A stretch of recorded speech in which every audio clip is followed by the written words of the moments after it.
कल बुद्धि के सिद्धांत पढ़ रहे थे। क्या पढ़ रहे थे बेटा? बुद्धि के सिद्धांत पढ़ रहे थे, बुद्धि के सिद्धांत। और जो कल हमने पढ़ा था वो हमने थॉर्नडाइक का बहुतत्व का सिद्धांत पढ़ रहे थे, बहुतत्व बुद्धि का सिद्धांत पढ़ रहे थे। यही पढ़ रहे थे, बहुतत्व है बुद्धि का सिद्धांत।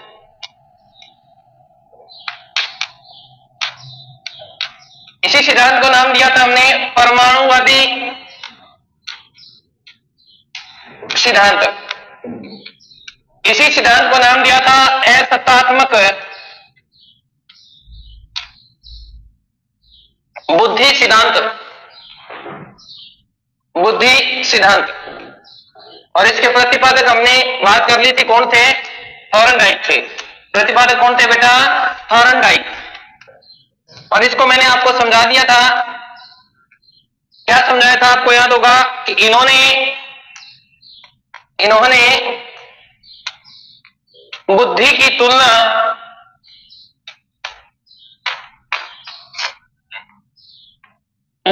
तुलना बालू के ढेर से की थी। बालू के ढेर से की। किससे की है? बालू के ढेर से। परवीन, रजनी, मोनिका, आंचल, ममता, सभी का आपका स्वागत है बेटा। चलिए, यहां तक हमने कल पढ़ लिया था। आपको मैंने चित्र वगैरह बना के बताया था कि जिस प्रकार एक बालू के ढेर में अलग अलग प्रकार की मिट्टियां पाई जाती हैं, वैसे ही बुद्धि के अंदर अनेक प्रकार की मानसिक योग्यताएं होती हैं। और उन्हीं मानसिक योग्यताओं का समूह क्या कहलाता है? बुद्धि कहलाती है। उन्हीं मानसिक योग्यताओं का समूह क्या कहलाता है? बुद्धि कहलाती है। तो वहां से आपने अपना रह गया था, वहां से अपने को लिखना है, ठीक है ना? तो यहां लिखना है आपने, इनके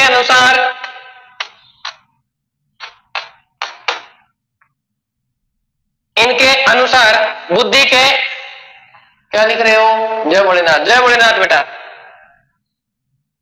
इनके अनुसार बुद्धि के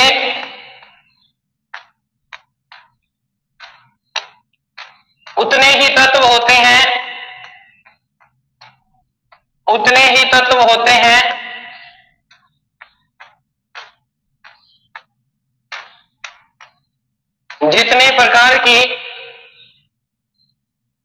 जितनी प्रकार लिख दो, तो आगे लिख दो, जितनी कोई मनुष्य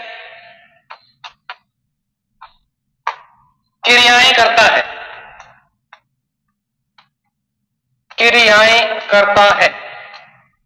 ये कहता है कि बुद्धि में उतने तत्व होते हैं जितने प्रकार के मनुष्य क्या करता है? क्रियाएं करता है। जैसे अगर बात करें, एक मनुष्य है, मंदिर में गया, आध्यात्मिक बुद्धि ने काम किया। बाहर जाके देखा, नेता थे, वहां राजनीतिक बुद्धि ने काम किया। किसी बड़िए के पास गया, व्यापारिक बुद्धि काम कर, यानी सामाजिक बुद्धि काम कर रही है, आर्थिक बुद्धि काम करे, यानी अलग अलग सैद्धांतिक बुद्धि है, सौंदर्यात्मक बुद्धि है। तो ये कहता है कि जिस प्रकार मनुष्य जो क्रिया करता है उसी के साथ बुद्धि का क्या हो जाता है? उतने ही तत्व बुद्धि में पाए जाते हैं, जो क्या होते हैं? आवश्यकता के अनुसार व्यक्ति इनका कार्य प्रयोग करता रहता है।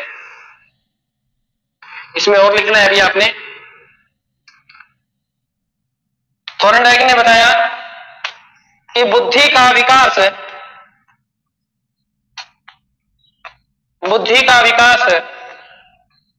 18 वर्ष तक हो जाता है।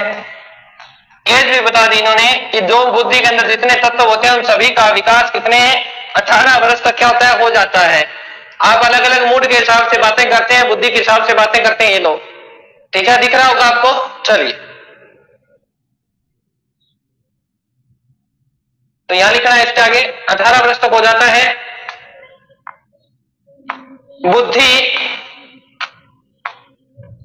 बुद्धि के तत्व स्वतंत्र होते हैं। इंटेलिजेंस क्या होती है? जो इंटेलिजेंस के जो लेवल है, स्तर है, वो क्या होते हैं? एक दूसरे से फ्री होते हैं, स्वतंत्र होते हैं, किसी से कोई जुड़ा नहीं होता। ओके,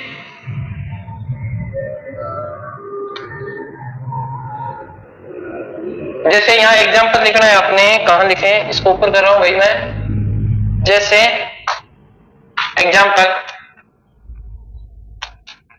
जैसे कोई बालक है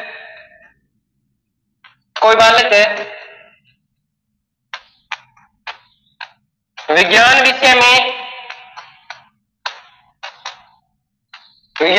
में तेज है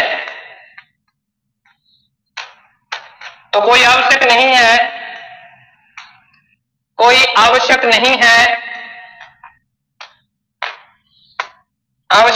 है कि वह गणित विषय में भी तेज हो, वह गणित विषय में भी तेज हो। ठीक है, अगर बात करें इनकी, इन्होंने थर्स्टन ने तो कहा कि जो एक दूसरे संबंधित होते हैं, इन्होंने फिर कौन से का खंडन कर दिया? थर्स्टन के बुद्धि सिद्धांत का खंडन किया है। थर्स्टन के बुद्धि सिद्धांत का खंडन किया है, सिद्धांत का खंडन किया है। ये लीजिए, उतार लीजिए बेटा।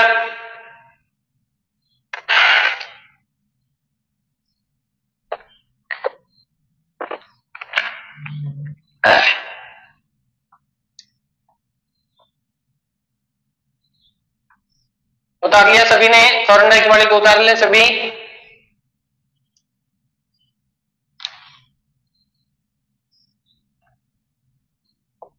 ये कल वाला सिद्धांत मैंने कंप्लीट करवा दिया है। अब बुद्धि का नेक्स्ट जो आपके पास सिद्धांत है वो हम करने जा रहे हैं।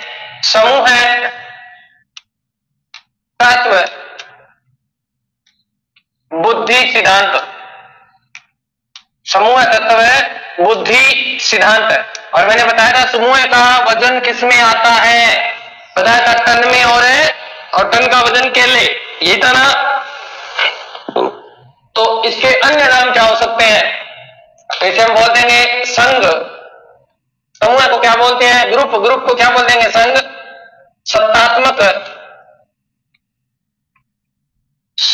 सत्तात्मक बुद्धि सिद्धांत। एक तो ये नाम दे देंगे, एक बहुखंड भी नाम दिया गया है इसको। तभी मैं कल आपको कह रहा था कि बहुतत्व और बहुखंड दोनों में फर्क है भाई। बहुखंड है बुद्धि सिद्धांत, थोड़ा सा इंपॉर्टेंट करना है इसको, आईएमपी कर लेना इसको, क्योंकि बहुखंड का नाम आएगा तब अलग व्यक्ति आएगा। ठीक है, तो इसके जो प्रतिपादक है, प्रतिपादक कौन है? थर्स्टन। कौन है? थर्स्टन। और थर्स्टन व केली ने नौ बताई थी, इन्होंने साथ ही बताई थी केली। तो ये थोड़ा सा ध्यान रखेंगे आप। शबनम बानो कह रही है कि मुझे लास्ट लाइन समझ में नहीं आई। कौन सी लास्ट लाइन समझ में नहीं आई भाई? ऐसी मैंने कौन सी लास्ट लाइन लिख दी जो समझ में नहीं आई?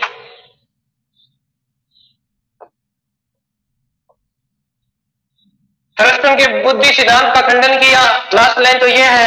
और थर्स्टन का बुद्धि सिद्धांत अब करवा रहा हूं, तो कहां क्या लिख दिया मैंने? ऐसा तो कुछ लिखा ही नहीं।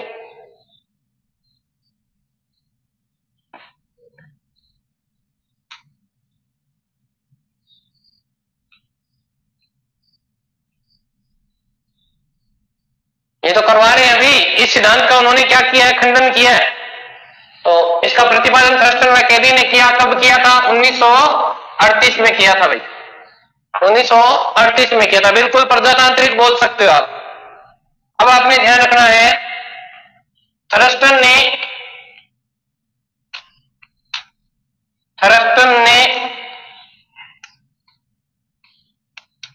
13 बुद्धि समूह का बताया। शुरू में इसने कितने बताए थे? 13 बताए थे, ठीक है ना। थर्स्टन ने 13 बुद्धि तत्वों का प्रतिपादन किया। शुरू में कितने थे? 13 प्रतिपादन किया, जिनमें से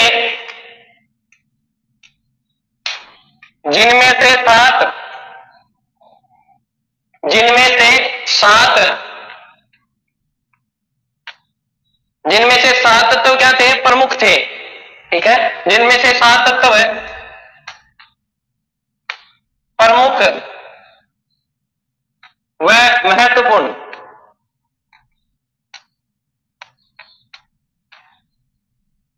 है। यानी 13 में से कितने सारथी तत्व महत्वपूर्ण है जो वर्तमान में क्या है, प्रचलित है। ठीक है, और ये इंपॉर्टेंट लाइन करके लिखनी है आपने। इन्होंने जी कारक को अस्वीकार किया है। ध्यान रखना, ये कहता कोई जी कारक नहीं होता, अस्वीकार किया है।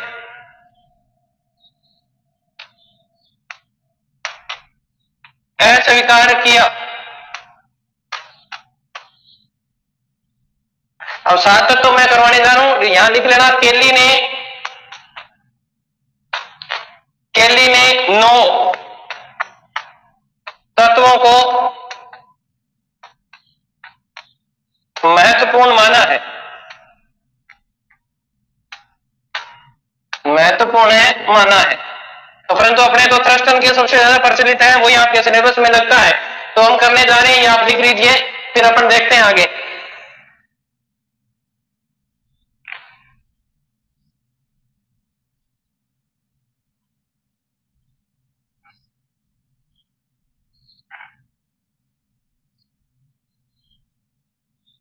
लिख लिया सभी ने?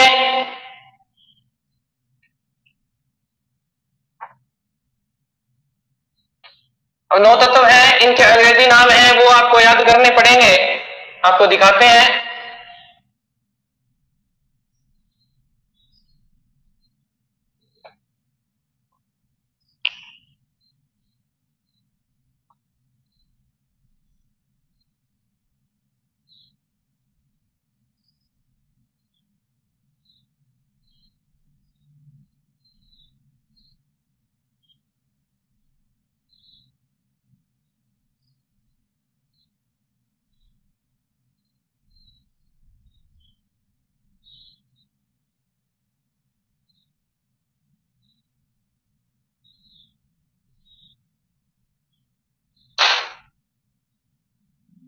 ये 9 तत्व हैं इनके, वो 9 तत्व अपन करने जा रहे हैं।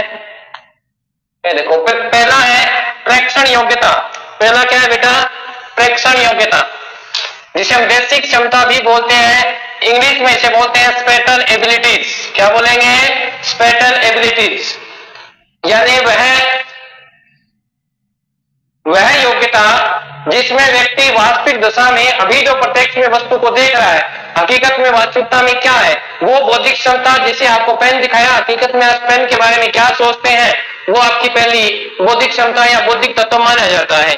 दूसरा देखें, शाब्दिक योग्यता। शाब्दिक यानी शब्दों से आप क्या समझते हैं। दूसरी है वर्बल एबिलिटीज, जिसे हम वी से प्रदर्शित करते हैं। फिर है आपकी अंक योग्यता। अंक योग्यता को हम बोलते हैं नंबर एबिलिटीज। क्या बोलेंगे बेटा? नंबर एबिलिटीज, जिसे हम एन से प्रदर्शित कर रहे हैं।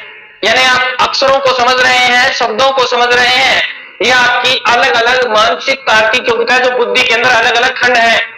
मैथ करते समय आपकी बुद्धि का अलग खंड काम करता है, हिंदी के शब्दों का उच्चारण करते समय अलग बुद्धि काम करती है, वर्तमान में जो चीज आपके सामने है उससे आप क्या समझते हैं, ये इसके लिए अलग योग्यता काम करती है। फिर आपकी देखो स्मरण शक्ति, जिसे हम क्या बोलेंगे? Memory ability. Memory ability. फिर है तर्क क्षमता, रीजनिंग एबिलिटी, जिसे आर से प्रदर्शित किया गया है। फिर देखो प्रत्यक्षणात्मक या पर्यवेक्षण शक्ति। आप किसी वस्तु को खरीदते समय उस वस्तु के गुण दोष सब कुछ देखते हो, अच्छा है बुरा है, अच्छे की पहचान आपने कैसे की, बुरे की पहचान आपने कैसे की, वो सब योग्यता भी आपकी बुद्धि के तत्व के अंतर्गत है, जिसे हम क्या बोलेंगे? परसेप्चुअल एबिलिटी, जिसे हम पी से प्रदर्शित कर रहे हैं। फिर 7वीं है लास्ट, शब्द प्रवाह क्षमता या वाक योग्यता, बोलने की, कि किस समय किन शब्दों का प्रयोग करना है। यानी गुस्सा आता है, उसमें हम गुस्से वाले शब्दों का प्रयोग करते हैं। जैसे किसी के दुख का माहौल है तो आप खुशी थोड़ी वाले शब्दों का प्रयोग करेंगे। इसे बोलते हैं वर्ड एंड फ्लुएंसी एबिलिटीज।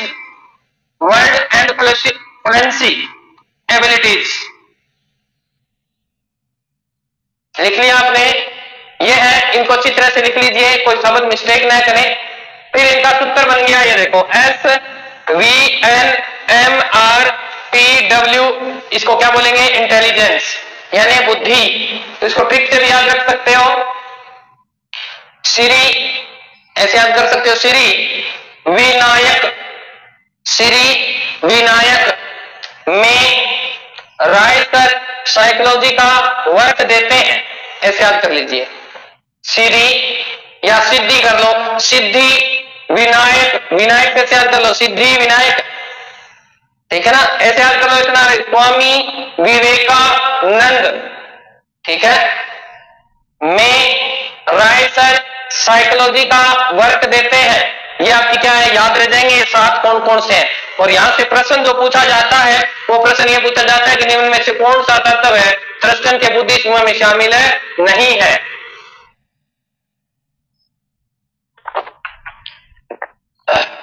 बताइए बेटा, लिख लिया सभी ने?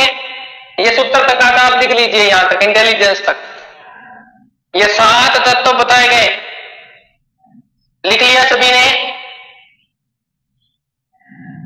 पहली है प्रेक्षण योग्यता, स्टेबल एबिलिटीज, दूसरी है SVV से वर्बल एबिलिटीज यानी शाब्दिक योग्यता, फिर SVNN से नंबरिंग एबिलिटीज, फिर उसके बाद में है आपकी मेमोरी एबिलिटीज यानी मेमोरी से मानसिक या स्मरण शक्ति, फिर R से हो जाएगा रीजनिंग एबिलिटीज, SVN में राइट साइकोलॉजी, P से हो जाएगा परसेप्चुअल एबिलिटीज जिसे हम प्रत्यक्षात्मक या पर्यवेक्षण बोलते हैं, और लास्ट हो जाएगी शब्द प्रवाह यानी वर्ड फ्लुएंसी एबिलिटीज। लिख लिया सभी ने? और ये सूत्र हो जाएगा S + V + N + M R P बराबर क्या हो जाएगा, इंटेलिजेंस। अगर आपने ये लिख लिया है तो फिर केली वाले और लिख लीजिए, ये केली के हैं।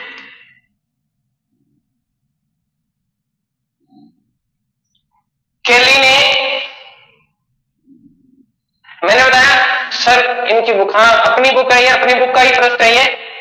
केली ने संख्यात्मक का नंबरिंग, ठीक है, शाब्दिक का वर्बल, शारीरिक का फिजिकल, सामाजिक का सोशल, प्रेक्षण आपको मैंने करवाई दिया, ठीक है, सबसे पहले करवाया था स्पेटल, ठीक है, रुचि इंटरेस्ट, गामक यानी मोटर, तकनीकी और संगीत, ये 9 का वर्णन किसने किया है, केली ने किया है। लिख लीजिए बेटा ये,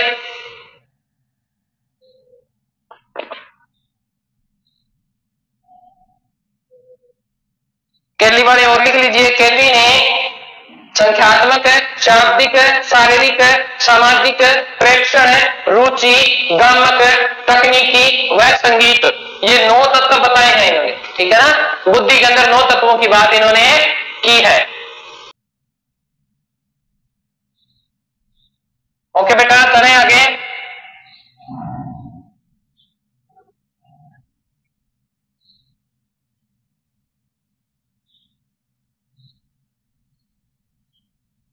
लिख लिया सभी ने? चलिए नेक्स्ट अपन करते हैं बहु सिद्धांत, का नाम है बहुबुद्धि सिद्धांत, बहुबुद्धि सिद्धांत।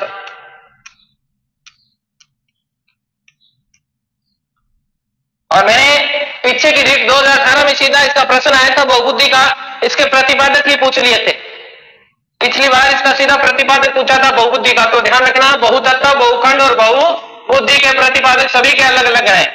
इसके कौन है, हार्वर्ड गार्डनर, ठीक है, इसके प्रतिपादक कौन है, हार्वर्ड है गार्डनर, बहुबुद्धि सिद्धांत के। तो इसमें लिख रहा है इनके अनुसार बुद्धि एकात्मक न होकर है, यानी एक खंड न होकर, एकात्मक न होकर है, इनके अनुसार बुद्धि एकात्मक न होकर बहुआत्मक है, न होकर है बहु कार की है, क्योंकि आत्मक लगा नहीं सकते, बहु है ना, बहुकार की है, होती है, यानी बुद्धि एक तत्व। बिल्कुल लिखना था भाई, जो चीज बोल्ड पे आ जाए वो लिखनी होती है। तो ध्यान रखना, गार्डनर ने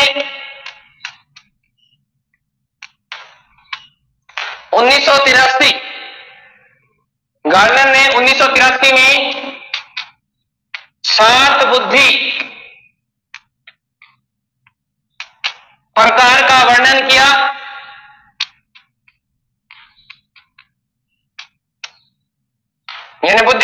5 कारकों का इन्होंने वर्णन किया। फिर 1998 में 8वां प्रकार तथा 2000 में 9वां प्रकार जोड़ दिया।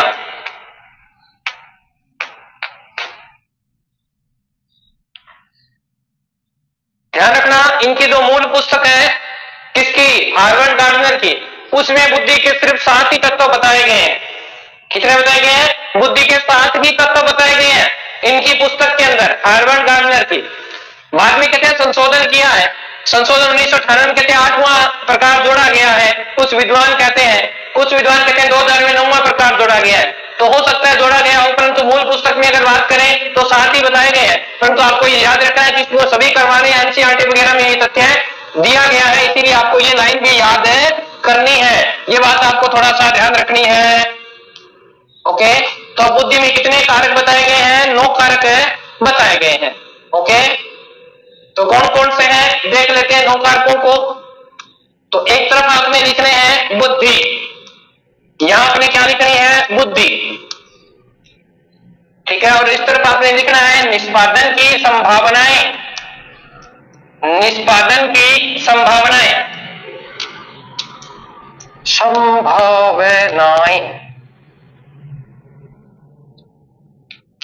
यानी जिस आदमी में ये बुद्धि होगी वो आदमी किस क्षेत्र में जाएगा। ये सिर्फ संभावनाएं व्यक्त की गई है, परमानेंट नहीं बताया गया है।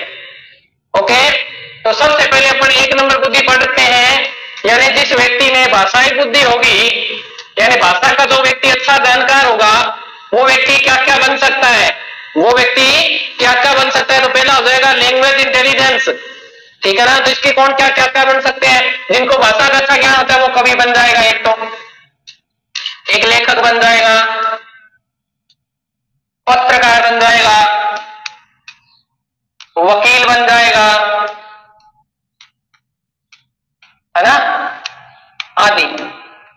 वकील के आगे आप एक और लिखना, मेरे पास जगह नहीं है, मैं यहां लिख रहा हूं, व्याख्याता। ध्यान रखना, शिक्षक और व्याख्याता दोनों अलग अलग शब्द हैं। व्याख्याता, ये बात आपको ध्यान रखनी है। ये निष्पादन की संभावना है कि जिनमें भाषा की बुद्धि, जिनको भाषा समझने की ज्यादा क्षमता होगी तो वो व्यक्ति किस क्षेत्र की तरफ ज्यादा आकर्षित होंगे। तो भाषा वाले जैसे जिनका भाषा पे अधिकार होता है तो व्याख्याता एक क्षेत्र में चले जाते हैं। जैसे आपने हिंदी से किया तो हिंदी की व्याख्याता हो जाएंगे, यानी लैंग्वेज। ओके, तो कवि बन सकते हैं, लेखक बन सकते हैं, वकील बन सकते हैं। जहां बोलने का काम होगा वो भाषा ही बुद्धि कहलाती है। ओके, साथ साथ में बता रहा हूं। 2 नंबर तार्किक, रीजनिंग, ठीक है। तार्किक गणितीय बुद्धि, कौन सी बुद्धि है? तार्किक है, गणितीय है बुद्धि। अब जिनके पास तर्क करने की, डाटा देने की, कोई बात नहीं, दिक्कत आपकी जल्दी उपलब्ध हो जाएगी ये, ठीक है। तो ऐसे व्यक्ति कौन होते हैं जो माप तोल कर बात करते हैं? एक तो होता है भाई वैज्ञानिक, ये तो होता है ये पूरा मैथ का हिसाब रखता है, इसमें इतनी चीज डालनी है। एक होता है इंजीनियर, ये भी इनके अंदर ये बुद्धि पाई जाती है, रीजनिंग, तर्क होता है इनके पास, इंजीनियर, ठीक है। एक होता है गणितज्ञ, इसका उत्तर यही आएगा, इसका उत्तर नहीं आ सकता, जिद्दी खोरा।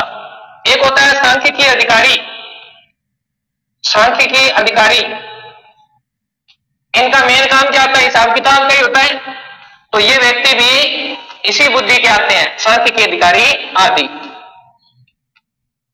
ओके बेटा, ये निष्पादन की संभावनाएं है। नंबर 3 की बात करें,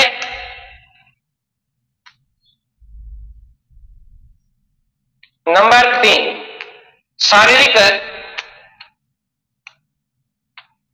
गतिक बुद्धि, यानी शरीर की एक्टिविटीज को देखकर बताने वाले व्यक्ति। आपने देखा होगा शरीर को देख लेते हैं और फिर बता देते हैं। जैसे कौन होते हैं? एक तो खिलाड़ी होते हैं, ये बड़ा ध्यान रखते हैं शरीर की गति, और एक दो नर्तक होते हैं, डांसर होते हैं, वो शरीर का एक एक पार्ट डला देते हैं, है ना, कर देते हैं ऐसे वो।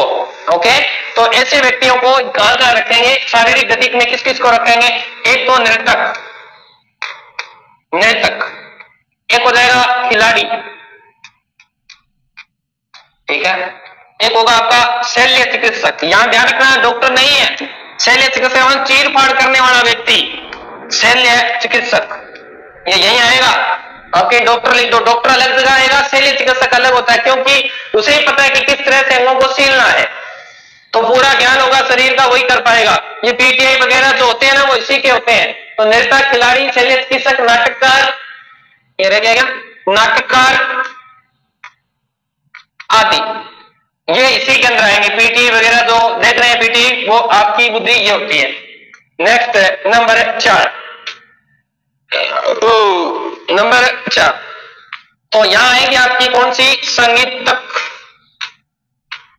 संगीतक बुद्धि। संगीतक बुद्धि का मतलब म्यूजिकल इंटेलिजेंस, यानी जो किसको समझता है, संगीत को समझता है, जो संगीत की समझ रखता है वो बुद्धि संगीतक बुद्धि कहलाती है। जैसे अगर बात करें खुशी के समय जो गाने चलते हैं वो तेज साउंड के होते हैं, उनमें संगीत अलग प्रकार का होता है, और जो दुखी होता है वो दुखी गाने सुनता है ना, दुनिया में कितना गम है मेरा गम कितना कम है, वो ऐसे गाने सुनेगा। समझ में आई ना।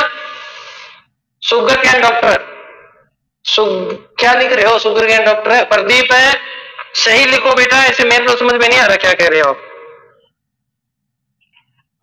तो संगीतिक बुद्धि, सॉरी संगीतिक बुद्धि, इसमें कौन कौन आएंगे, एक तो आपका आ जाएगा संगीतज्ञ, एक आपका आएगा वादक, बजाने वाला, ये यंत्रों को बजाते ना, एक दो होगा गीत का गायककार, एक क्या हो जाएगा गायककार, संगीतकार भी कह सकते हो आदि, बहुत सारे आ जाएंगे, इसमें कोई दिक्कत नहीं है। तो वो कौन से होते हैं, संगीत को समझने वाले जो लोग होते हैं वो यही होते हैं ना, गायककार कह दिया। नंबर 5, संगीत के बाद में अब ये दोनों चीजें ही इंपॉर्टेंट है, चलो इतना लिखो, आगे वाले पे करवा रहा हूं क्योंकि ये दोनों एक साथ करवाएंगे तभी समझ में आएगी, अन्यथा ये नहीं आएगी आपके। चलो यहां करवा देता हूं, एक और करवा देते हैं, चलो स्थानिक बुद्धि लिखो, स्थानिक बुद्धि, इसे आप लिखें स्थानिक बुद्धि, ठीक है। स्थानिक शब्द का अर्थ होता है गहराई से किसी वस्तु का बोध करने वाले, गहराई से किसी वस्तु का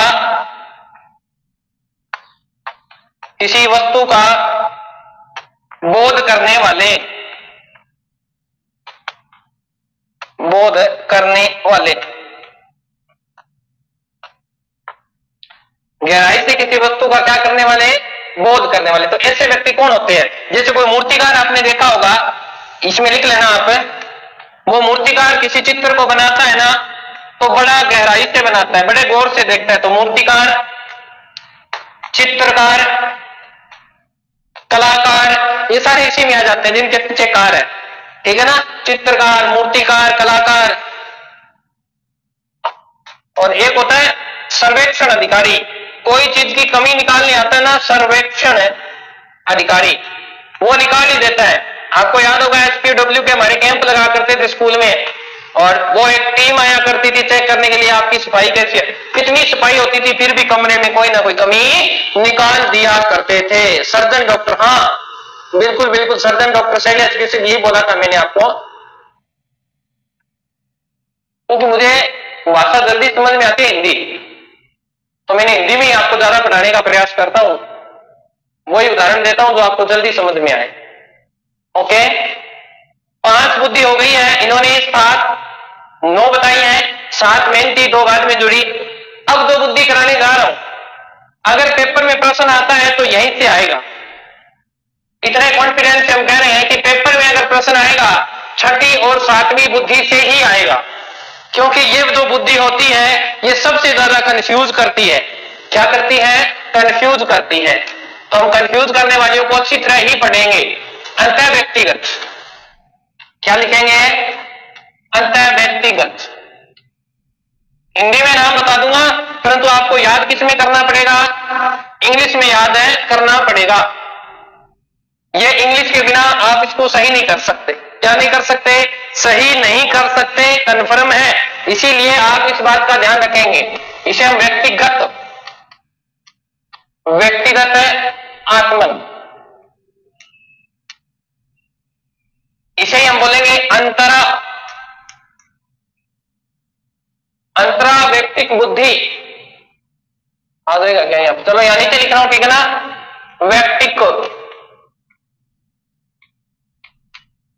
व्यक्तिक बुद्धि। हिंदी में कुछ भी नाम दे सकता है, परंतु अंग्रेजी वाला नाम आपको इसका याद करना पड़ेगा। इसको अंग्रेजी में नाम आपका है इंट्रा। क्या नाम है? Intra personal.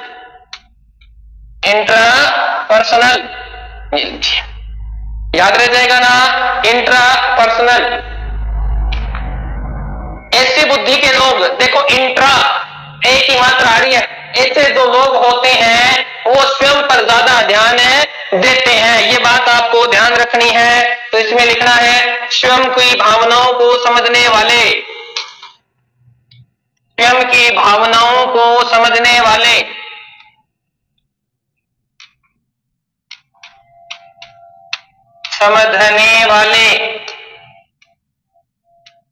इंट्रापर्सनल, अंतर्व्यक्तिक, ये रहा व्यक्तिगत आत्मन, अंतराव्यक्तिक। हिंदी में नाम तो बहुत हो सकते हैं इसके, इंग्लिश में एक ही नाम याद करना है इंट्रा, और वो आएगा स्वयं की भावनाओं को समझने वाले, ठीक है ना? जो व्यक्ति स्वयं की भावनाओं को समझते हैं वो किस बुद्धि के अंतर्गत आते हैं? अंतर्व्यक्ति के अंतर्गत आते हैं। तो यहाँ कौन कौन आएगा बेटा? एग्जाम्पल में निष्पादन की संभावना में लिखना है आपने योगी, संत, महात्मा आदि। ये लोग स्वयं की भावनाओं को क्या करते हैं? आदर देते हैं, स्वयं की भावनाओं को समझने का प्रयास करते हैं। तो योगी, महात्मा, संत यहां आएंगे। अब आएगा इसके बिल्कुल इसके जैसा, यह बिल्कुल इसके सेम इसके जैसा, देखने में आपको दोनों एक जैसे लगेंगे। पेपर में प्रश्न यहीं से पूछता है, ठीक है ना? तो इसे हम क्या बोलेंगे? तो देखो, इसे हम बोलेंगे व्यक्तिगत। अब ध्यान रखना यहां पर क्या आ गया? यहां अंतर व्यक्तिगत आ गया। नाम देखो, वहां पर हमने अनुस्वार का प्रयोग कर दिया, यहां पर हमने र का प्रयोग किया है। दोनों नाम एक जैसे दिखाई दे रहे होंगे आपको। फिर है इसी का दूसरा नाम है अंतर व्यक्तिक बुद्धि। अंतर्व्यक्तिक बुद्धि, बिल्कुल सेम सा नाम दिखाई देगा आपको। और यहां अंतरा है, यहां आएगा अंतर। वैसे तो मैंने लिख दिया ये रहा अंतर, ये रहा अंतर, दो जगह लिख दिया ना, तो ये कहीं आपको जाने की आवश्यकता नहीं है। अंतर है तो वहां अंतरा है ना, तो यहां अंतर ही आएगा ओनली, ठीक है? तो इसको अंग्रेजी में नाम बोलते हैं, इसको इंटर बोलते हैं। क्या बोलते हैं? इंटर। और वहां पे क्या था? इंट्रा। अब ये आपको स्पेलिंग याद रखनी है भाई। अच्छा एक और है, सॉरी वहां पे एक स्पेलिंग मिस्टेक होगी भाई। यहां इंट्रा है बेटा, इंट्रा, और यहां है इंटर। यहां क्या है? इंटर। इसे क्या बोलते हैं? इंटरपर्सनल। इंटर है पर्सनल। स्पेलिंग में ज्यादा फर्क नहीं है बाबा रामदेव, बिल्कुल। तो इसमें देखो स्वयं की भावनाओं को समझ रहा है, तो इसमें सीखेगा दूसरों की भावनाओं को समझने वाला। दूसरों की भावनाओं को समझने वाला, दूसरों की भावनाओं को समझने वाला। पहले वाले में स्वयं की समझ रहा था, और यहां अब है किसकी? दूसरों की भावनाओं को समझने वाला। तो निष्पादन की संभावना में कौन आएगा? दूसरों की भावनाओं को। एक तो शिक्षक होता है, वो समझता है। ध्यान रखना, यहां व्याख्याता नहीं लिख रहा हूं, शिक्षक लिख रहा हूं। शिक्षक होता है। दूसरा डॉक्टर होता है। कौन होता है? डॉक्टर। डॉक्टर वहां से ले चिकित्सक था, परंतु यहां क्या लिख दिया मैंने? डॉक्टर शब्द लिख दिया है। ये बात आप ध्यान रखेंगे। राजनेता ये भी दूसरों की भावनाओं की फिक्र करते हैं। विक्रय अधिकारी, कोई भी वस्तु को बेचता है, बनिया, दुकानदार, ये सभी इसी के अंदर आएंगे। मनोवैज्ञानिक, मनोवैज्ञानिक, मनोवैज्ञानिक।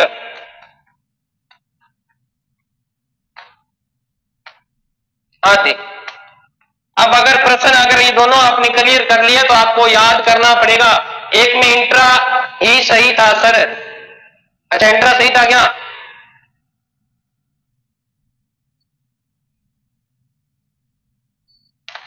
कोई बात नहीं, वो पहले सही था क्या? हाँ पहले सही था, मैंने गलत कर दिया तो चलो कोई बात नहीं, इसको दोबारा सही कर लीजिएगा, दोनों ही लिख लो। ये लो, हो सकता है मेरा दिमाग जो कह रहा हूं कल को पेपर में वही मिल जाए अपने को, इंट्रा।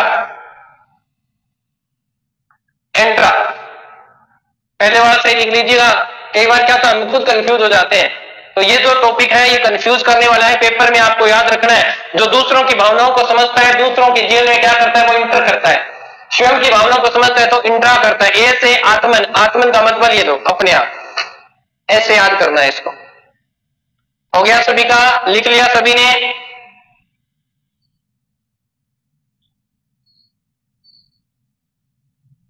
तो आज के लिए समय हो गया है, इतना ही। मिलते हैं कल, तब तक स्वस्थ रहें, मस्त रहें। जय राजस्थान, जय भारत।